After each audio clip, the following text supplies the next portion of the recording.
తెలంగాణ కాంగ్రెస్ పార్టీలో తాజాగా తీవ్ర విభేదాలు వెలుగులోకి వచ్చాయి. మంచిర్యాల ఎమ్మెల్యే కొక్కిరాల ప్రేమ్ సాగర్ రావు సొంత పార్టీ నేత ఎమ్మెల్యే వివేక్పై సంచలన వ్యాఖ్యలు చేయడం రాజకీయ వర్గాల్లో హాట్ టాపిక్గా మారింది. ప్రేమ్ సాగర్ రావు వివేక్ కాంగ్రెస్ పార్టీలో ఉన్నప్పటికీ ఆయన ప్రతిపక్షానికి అనుకూలంగా వ్యవహరిస్తున్నారని ఆరోపించారు. పార్టీలో ఉండి వ్యతిరేక కార్యకలాపాలకు పాల్పడుతున్నారని, ఆయనపై కఠిన చర్యలు తీసుకోవాలని డిమాండ్ చేశారు. అలాగే మంత్రి పదవి విషయంలో అసంతృప్తి వ్యక్తం చేసిన ఆయన అన్ని పార్టీలను తిరిగొచ్చిన వాళ్ళు నేడు మంత్రి కావాలని చూస్తున్నారని కామెంట్ చేస్తూ వివేక్ను పరోక్షంగా టార్గెట్ చేశారు. స్పందించిన ఎమ్మెల్యే వివేక్ మా కుటుంబంపై పరోక్ష విమర్శలు చేయడం తగదని హితవు పలికారు.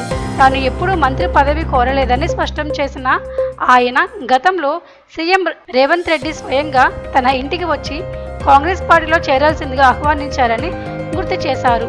పెద్దపల్లి పార్లమెంటు పరిధిలో కాకా కుటుంబం నుంచే ఎప్పటి నుంచో ప్రజాప్రతినిధులుగా సేవలు అందిస్తున్నామని తెలిపారు. ఈ పరిణామాలు తెలంగాణ కాంగ్రెస్లో రాజకీయ ప్రకంపనలు సృష్టిస్తున్నాయి.